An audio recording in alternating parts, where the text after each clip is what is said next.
शस्त्र इस आत्मा को काट नहीं सकते, अग्नि इसको जला नहीं सकती, जल गीला नहीं कर सकता, वायु सुखा नहीं सकता। कैसे पहुंचे आत्मा तक? कुछ ऐसा होना चाहिए अपने पास भी, शस्त्र जिसे काट नहीं सकते, आग जिसे जला नहीं सकते। जब चोट लगे तो भीतर ही गूंज उठे, नैनम चिलम नैनम धरती पाप।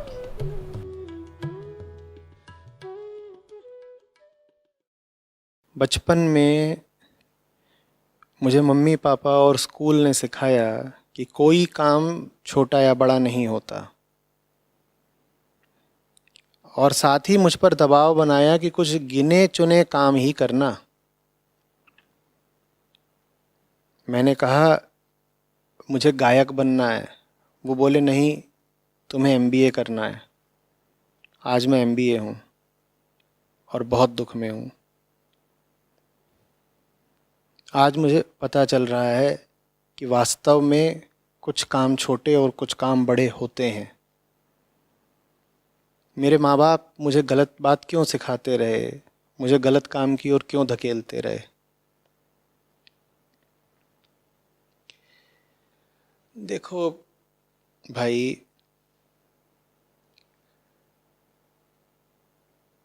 MBA भी करने गए, भले ही उससे तुम्हें निराशा दुख मिला हो, तो किसी MBA कॉलेज में गए ना।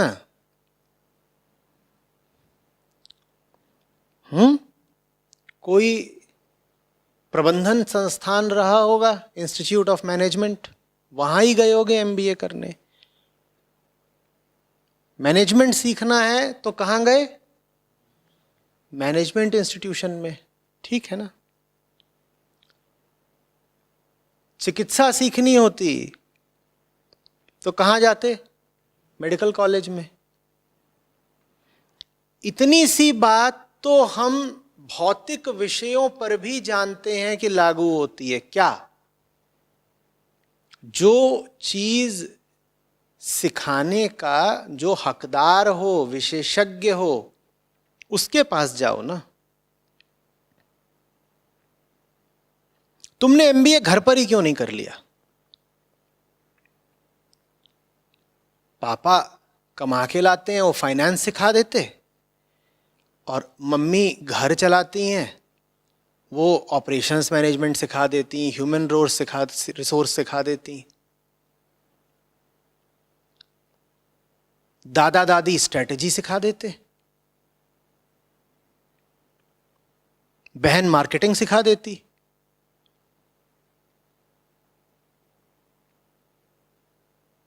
घर में ही क्यों नहीं कर लिया MBA? अजीब तो हमारी स्थिति है। MBA करने के लिए भी, जो कि कुल मिलाकर के कोई बड़ी चीज नहीं है, 99% लोगों से बाद में पूछो तो वो स्वीकार कर लेंगे कि समय खराब किया और बहुत पैसा खराब किया। नहीं भी पूछो तो अगर वो 2 पैक डाउन है तो खुद ही गरिया रहे होंगे अपने कॉलेज को कि 20-25 लाख लग गए, 2 साल भी मारे गए, ये क्या हो गया हमारे साथ?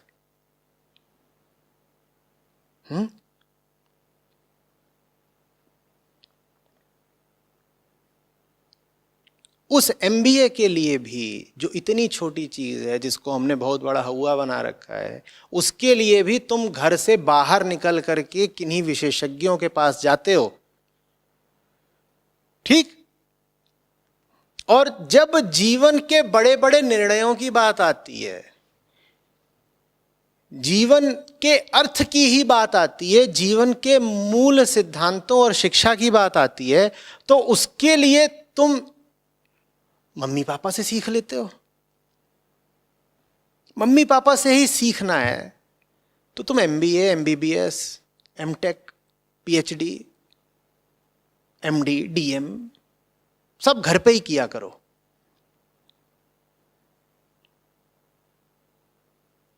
पर हमें जीवन के विशेषज्ञों से डर लगता है, या कभी बार ऐसा भी होता है कि उन विशेषज्ञों से हमें रूबरू ही नहीं होने दिया गया, उनसे हमें अपरिचित रखा गया। जीवन के उन विशेषज्ञों का नाम होता है ऋषि। ऋषि कौन है? ऋषि जीवन का वैज्ञानिक है, ऋषि जीवन का विशेषज्ञ है। मां बाप से ये सब पूछ लो तुम कि कपड़े कहां से खरीद रहे हो, रसोई में क्या पक रहा है, ये वो इतना बता देंगे। दुकान में क्या माल रखते हो, वो माल कहां से लेकर के आते हो, इतनी बातें माँ बाप बता सकते हैं। जीवन के बारे में बताने के लिए माँ बाप कहां से अधिकारी हो गए, हुनरमंद हो गए, विशेषज्ञ हो गए भाई? तो गलती तो तुम कर रहे हो। एमबीए करने तुम 12 की उम्र में तो पहुंच नहीं गए थे। एमबीए का निर्णय तुमने 22-24 की अवस्था में ही लिया होगा। 22-24 साल के तथाकथित नौजवान हो तुम, और जीवन का निर्णय तुम माँ बाप से पूछ के कर रहे हो, तो फिर तुम्हें सजा मिले यही उचित है तुम्हारे लिए। दुनिया भर के ज्ञान के स्रोत तुम्हें उपलब्ध हैं, लेकिन कह रहे हो मैं क्या करूं, मैं तो गायक बनना चाहता था, माँ बाप ने जबरदस्ती एमबीए करा दिया। तुम 5 साल के होते, तुम कहते मैं क्या करूं, मुझे माँ बाप ने जबरदस्ती फलाने स्कूल में दाखिल करा दिया, तो मैं तुमसे कुछ सहानुभूति कहता। लेकिन तुम 5 के तो नहीं थे जब तुम एमबीए करने गए, तुम 22 के थे, तुम 24 के थे। तुम्हें अच्छे से पता था कि अगर दवाई चाहिए तो हलवाई के पास नहीं जाते। जानते थे कि नहीं 22 की उम्र में तुम? जूता खरीदने के लिए मिठाई की दुकान पे जाते थे? बोलो। और मिठाई की दुकान पे जाकर बूट पॉलिश मांगते थे।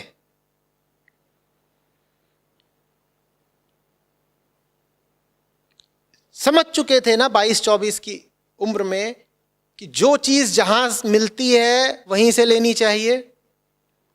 तो जीवन शिक्षा जहां से मिलती है, जीवन के बारे में सलाह जहां से मिलती है, वहीं से क्यों नहीं ली? ऋषियों के पास क्यों नहीं गए? पर तुम क्या करोगे? जैसा समाज है हमारा, जैसी हमने व्यवस्था बना रखी है, और हमारे अहंकार की जो हालत है, उसमें हमने ये निर्धारित कर रखा है कि साहब जिंदगी में छोटी से छोटी चीज के लिए विशेषज्ञ चाहिए, पर जीवन शिक्षा के लिए कोई विशेषज्ञ नहीं चाहिए।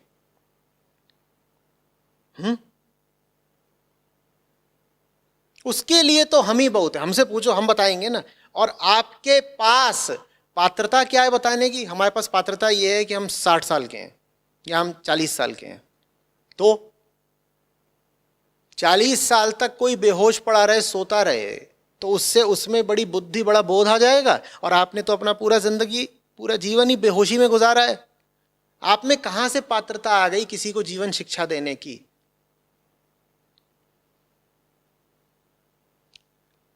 एमबीए एमबीबीएस करने के लिए भी किताबें पढ़नी पड़ती हैं, प्रयोग करने पड़ते हैं, और फीस माने कीमत माने शुल्क चुकाना पड़ता है। ठीक, ये 3 चीजें होती हैं। यही 3 चीजें आध्यात्मिक शिक्षा, जीवन शिक्षा में भी चाहिए। कोई अगर आपको जीवन के बारे में ज्ञान दे रहा हो तो ये 3 चीजें जांच लेना। उसने क्या आध्यात्मिक साहित्य का गहरा पाठ, गहरा सेवन करा है? कोई डॉक्टर बन रहा हो और बोले मैंने मेडिकल की आज तक कोई किताब नहीं पढ़ी, ऐसे डॉक्टर से इलाज करना चाहोगे? वैसे ही कोई गुरु बन रहा हो, ज्ञान दे रहा हो और बोले मैंने आज तक कोई आध्यात्मिक किताब नहीं पढ़ी, ऐसे गुरु से ज्ञान लेना चाहोगे? ये हुई पहली शर्त। दूसरी शर्त, उसने जीवन में प्रयोग करे हो। जो डॉक्टरी की पढ़ाई पढ़ रहे होते हैं छात्र, वो सिर्फ किताब ही नहीं पढ़ते, वो प्रयोग करते हैं। क्या इस व्यक्ति ने किताब में पढ़ी हुई बातों को जीवन में, समाज में आजमा कर देखा है, प्रयोग करके देखा है? क्या ये किताब में लिखी हुई बात को अपने चारों ओर की जिंदगी से जोड़कर देख पा रहा है? तीसरी शर्त, क्या इसने शुल्क अदा करा है, कीमत चुकाई है। अब जो कीमत लगती है एमबीए एमबीबीएस में, वो तो यही है कि 10 20 40 लाख जो लगना है लग गया। जीवन शिक्षा पाने के लिए जो कीमत लगती है वो बहुत आगे की है। पैसे तो खर्च करने ही पड़ते हैं या कई बार गंवाने पड़ते हैं पैसे कमाने के अवसर, साथ ही साथ अपनी मान्यताओं की, अपनी धारणाओं की, अपने अहंकार की बलि देनी पड़ती है, बड़ी साधना करनी पड़ती है, तब आप जीवन विशेषज्ञ बनते हो। मैंने कहा उसी जीवन विशेषज्ञ का, उसी जीवन वैज्ञानिक का नाम होता है ऋषि। सिर्फ उससे जीवन के बारे में सलाह या निर्देश लिए जा सकते हैं, बाकी किसी से नहीं भाई, चाहे माँ बाप हो, चाहे चाची चचा हो, चाहे ताऊ हो रामपुर वाले। वही ये कहां से आ गए तुम्हें जीवन के बारे में एक शब्द भी बताने के लिए? ये कौन है? कोई आए और तुमसे बोले कि मैं तुमको अभी बताता हूं कि डीजल इंजन कैसे काम करता है, कहेगा मैं तुमको पूरा डीजल साइकिल बताता हूं, इसमें कौन सा प्रोसेस एडियाबैटिक है, कौन सा आइसोथर्मल है, पूरा जो उसका पीवी कर्व है मैं तुमको बना करके दिखाता हूं अभी कैसे क्या काम करता है। तुम बोलो आप ये सब कैसे करोगे? वो बोले मैं 60 साल का हूं, हमने जिंदगी देखी है। बोले पागल, जिंदगी देखी है उससे तू मुझे डीजल इंजन बता देगा? और 60 साल का हो गया है, जिंदगी देखी है, तो फिर काहे को भागते हो डॉक्टर के पास जब पेट में दर्द होता है? तब ये 60 साल वाले ही काहे डॉक्टर के पास भागते हैं? अस्पतालों में सबसे ज्यादा तो 60 वाले ही नजर आते हैं। इन्होंने तो जिंदगी देखी है, ये अस्पताल में क्या कर रहे हैं? जो भी लोग अपने बच्चों को ये तर्क देते हो कि हम बताएंगे तुमको, हमने जिंदगी देखी है, इन्हें तो सबसे पहले अस्पतालों में दाखिला नहीं मिलना चाहिए, बाहर लगा होना चाहिए। जिन्होंने जिंदगी देखी हो वो अपना उपचार खुद ही कर लें। भाई तुम तो जिंदगी देख देख के ही सब जान जाते हो ना। हम बताएंगे तुम्हें क्या पढ़ना चाहिए, हम बताएंगे तुम्हें क्या करना चाहिए, हम बताएंगे तुम्हारी शादी कब हो, यहां तक कि हम बताएंगे कि तुम बच्चा भी कब पैदा करो, हम बताएंगे तुम कौन सी नौकरी करो, हम बताएंगे कि तुम गायन नहीं करो, तुम एमबीए करो। तुम अपनी जिंदगी को देखो मियाँ, 60 के हो गए, तुम अपने लिए क्या कर पाए जो अपने बेटे के ऊपर चढ़े जा रहे हो? तुम अपने आप को देखकर गौरव अनुभव करते हो क्या? और तुम्हें अगर दूसरा मौका मिले अपनी जिंदगी जीने का तो वैसे ही जियोगे जैसे तुमने जी है? तुम खुद तो सही जी नहीं पाए, तुम अपने लड़कों पर क्यों चढ़े जा रहे हो, बर्बाद कर रहे हो? लेकिन गुरूर सबको होता है। वजह बताए देता हूं। आपके घर में एक छोटा सा बिजली का कनेक्शन खराब हो गया हो, पंखा नहीं चल रहा, वहां आप विशेषज्ञ बनकर खड़े होने की जरूरत नहीं करोगे। बताओ क्यों?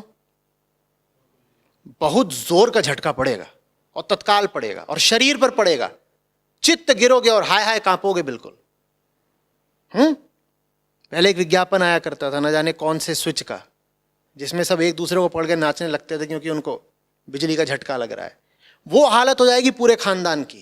ये जितने जीवन विशेषज्ञ हैं सब नाच रहे होंगे बिजली का झटका खाते हुए, और बात जाहिर हो जानी क्योंकि बात शरीर के तल की है, शरीर पर करंट लग रहा है ना। तो वहां तुम जुर्रत नहीं करोगे ये कहने की कि हम ही विशेषज्ञ, हमने जिंदगी देखी है, हमने जिंदगी देखी है तो हम इलेक्ट्रिकल इंजीनियरिंग बताएंगे, पंखा हम ठीक करेंगे। वहां पर तो तुम इस जरा से काम के लिए भी मैकेनिक को बुलाते हो, जी जी हाँ आ जाओ यार, बहुत देर कर रहे हैं, 2 दिन से कह रहे हो आएंगे, अभी भी नहीं आए, अरे आ जाओ भाई, अच्छा चलो पैसे थोड़े ज्यादा ले लेना। उसके नखरे भी सह लेते हो, पर यह नहीं हिम्मत करते कि जाकर के खुद ही वो प्लग में उंगली डाल दें। जिंदगी के साथ लेकिन तुम तमाम तरह की जुर्रतें कर जाते हो, तमाम तरह के दुस्साहस कर जाते हो। क्यों? क्योंकि वहां जो तुम्हें कर्मफल मिलता है, जो दंड मिलता है, वो तत्काल दिखाई नहीं देता, वो करंट के झटके की तरह नहीं होता। और जब वो फल तुम पर बरसता भी है, वो दंड जब तुम्हें मिलता भी है, तो शरीर पर नहीं मिलता ना, एक तो तुरंत नहीं मिलता और दूसरे शरीर पर नहीं मिलता। करंट तुरंत लगता है और कहाँ लगता है? शरीर पर लगता है। जिंदगी तुमने गलत जी, जिंदगी के निर्णय तुमने गलत लिए तो तत्काल धमाका नहीं होता। बिजली के तार तुमने गलत जोड़ दिए, धमाका तत्काल होगा। जिंदगी के तार तुमने गलत जोड़ दिए, अपने लड़के को पढ़ के गलत लड़की से शादी करवा दी, दो तार जो जुड़ने नहीं चाहिए थे तुम ही विशेषज्ञ बन के जोड़ आए, हो तुम कुछ नहीं, हो गए 60 साल के, हो लल्लू ही, जोड़ दिए गलत तार, कोई धमाका तत्काल तो होगा नहीं, धमाका नहीं होता है। फिर जीवन भर की यातना मिलती है और तुम में इतनी ईमानदारी भी नहीं कि तुम स्वीकार करो कि वो जो यातना मिल रही है अब तुम्हारे ही बच्चों को, वो तुम्हारी वजह से मिल रही है। तुम कह दोगे नहीं नहीं वो तो और भी कई वजहें हो सकती हैं, क्योंकि यातना जो तुम्हारा निर्णय किया, जो तुमने ये तार जोड़ दिए, तुमने गठबंधन करा दिया, यातना दिखाई देनी उसके 2 साल बाद शुरू होती है। तुम कहोगे नहीं ये 2 साल में इसने कुछ और कर लिया होगा, यही ना लाया कि हमारे जैसे बाप के होते हुए भी ये सुधर नहीं पाया, हमारे जैसे बाप के होते हुए भी ये बेवकूफ निकल गया, यही ना लायक।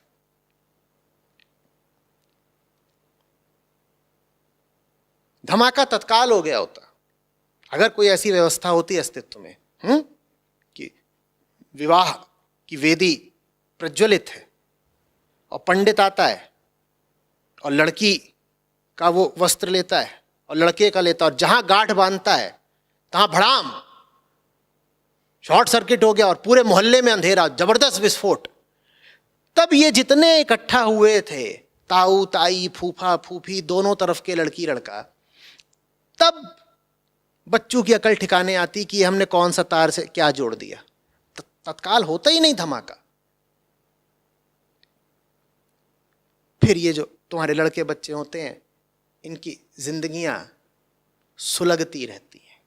जल्दी से ये नहीं होता कि धमाका लग गया, आग लग गई, सुलगती रहती हैं, जीवन भर सुलगती हैं। और अद्भुत चमत्कार ये है कि ये जिनकी जिंदगियां जीवन भर सुलगती हैं, आगे फिर ये अपने बच्चों के साथ भी वैसे ही विशेषज्ञ बनते हैं जैसे इनके बाप इनके साथ बने थे। ये चमत्कार तो बुद्धि के बाहर का ही है, बिल्कुल समझ में नहीं आ सकता।